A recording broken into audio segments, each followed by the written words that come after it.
Halo Sobat Cek Fakta, kali ini kita akan membahas secara mendalam performa Timnas Indonesia U17 di ajang Piala Kemerdekaan 2025.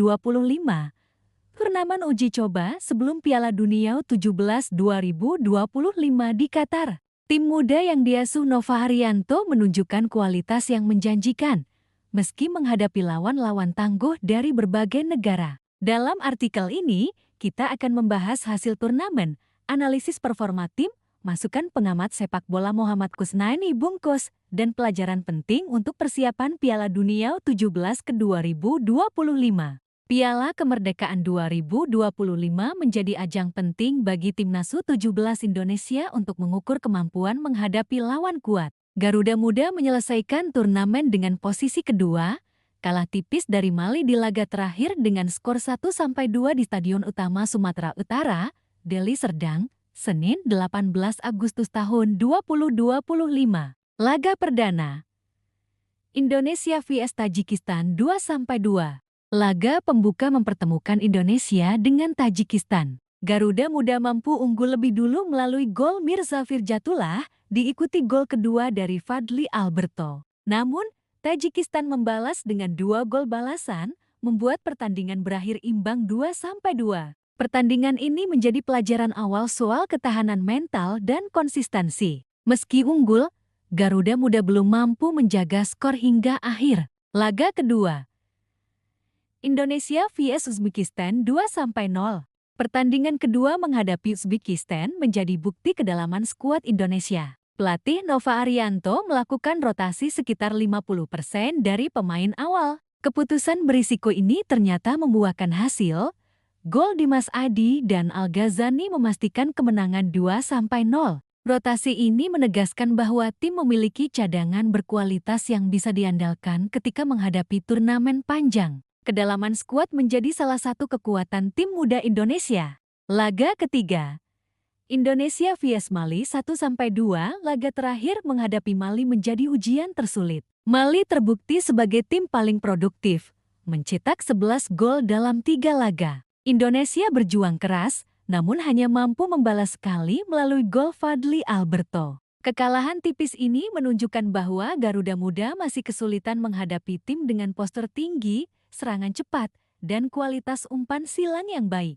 Meski kalah, pengalaman ini sangat berharga bagi pemain muda Indonesia. Mereka belajar menghadapi tekanan lawan kuat dan strategi yang berbeda. Rekap hasil turnamen tanggal laga skor pencetak gol Indonesia pencetak gol lawan 12 Agustus tahun 2025 Indonesia vs Tajikistan 2-2 Mirza Firjatullah, Fadly Alberto Zarif, Nazrullah Eshralisoda 15 Agustus tahun 2025 Indonesia vs Uzbekistan 2-0 Dimas Adi, Al-Ghazani. 18 Agustus tahun 2025 Indonesia vs Mali 1-2 Fadly Alberto Zumanabelo, Seydou Dembele. Secara keseluruhan, Indonesia menunjukkan kemampuan teknis yang menjanjikan, tetapi juga membuka catatan soal perbaikan di lini depan dan pertahanan. Pengamat sepak bola Indonesia, Muhammad Kusnaini Bungkus, memberikan penilaian mendalam terkait performa Timnas U17.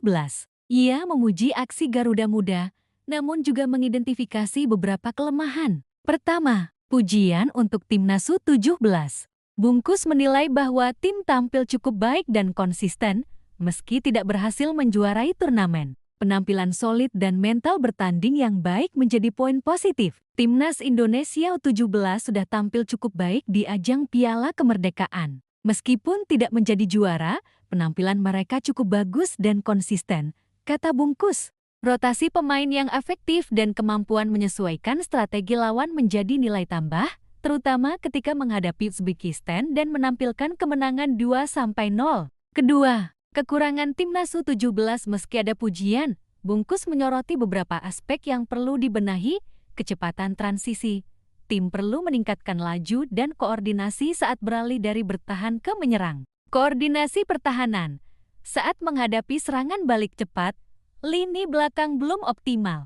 Pemain belakang berkualitas, perlunya bek dengan postur tinggi dan kemampuan duel bola atas untuk menghadapi lawan Eropa dan Afrika. Gol pertama Mali di laga pamungkas menjadi contoh nyata kelemahan ini. Kekurangan postur dan duel udara membuat lini belakang Indonesia kesulitan menghadapi serangan silang lawan. Ketiga, masukan taktik dan strategi. Selain masalah fisik dan teknis, Bungkus juga menekankan pentingnya uji coba melawan tim kuat. Mali menjadi contoh tim yang kualitasnya mendekati tim yang akan dihadapi di Piala Dunia. Coach Nova dan jajaran pelatih tentu sudah mendapat pelajaran berharga bagaimana menghadapi tim sekelas Mali. Tapi masih dibutuhkan beberapa uji coba lagi agar Putu Panji dan kawan-kawan lebih terbiasa menghadapi lawan kuat di Piala Dunia nanti. Jelasnya, analisis ini menunjukkan bahwa persiapan mental dan teknis menjadi fokus utama menjelang Piala Dunia. Piala Kemerdekaan menjadi bahan evaluasi untuk Piala Dunia U17 yang digelar 3-27 November tahun 2025 di Qatar. Berikut beberapa poin penting. Pertama, fokus pada lini depan dan transisi cepat.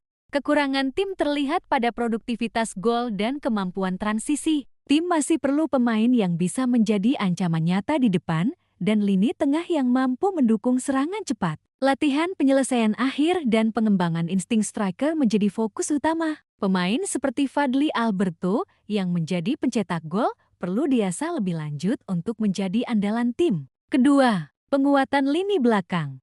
Laga melawan Mali menjadi contoh penting soal perlunya bek bertubuh tinggi dan kuat duel udara. Bek harus mampu menghadapi pemain lawan yang fisiknya lebih unggul.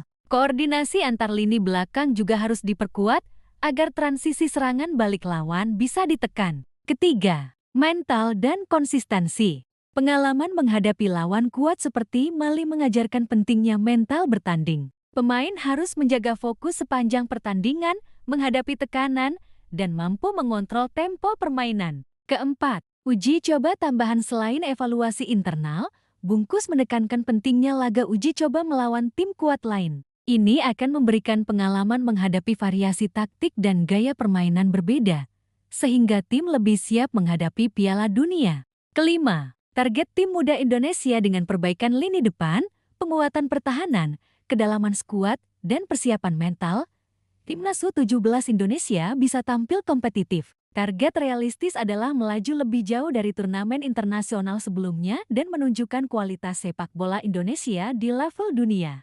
Piala Kemerdekaan 2025 menjadi ajang evaluasi penting bagi Timnas U17 Indonesia. Penampilan Garuda Muda patut diapresiasi, namun masih ada catatan untuk diperbaiki, khususnya lini depan, pertahanan, dan transisi cepat. Masukan Bungkus menjadi panduan strategis, meningkatkan kecepatan transisi, memperkuat pertahanan fisik, dan melakukan uji coba melawan tim kuat sebelum Piala Dunia. Dengan kerja keras, fokus, dan persiapan matang, Timnas U17 Indonesia memiliki peluang besar untuk bersaing di Piala Dunia U17 2025 dan menunjukkan kualitas sepak bola muda Indonesia di kancah internasional.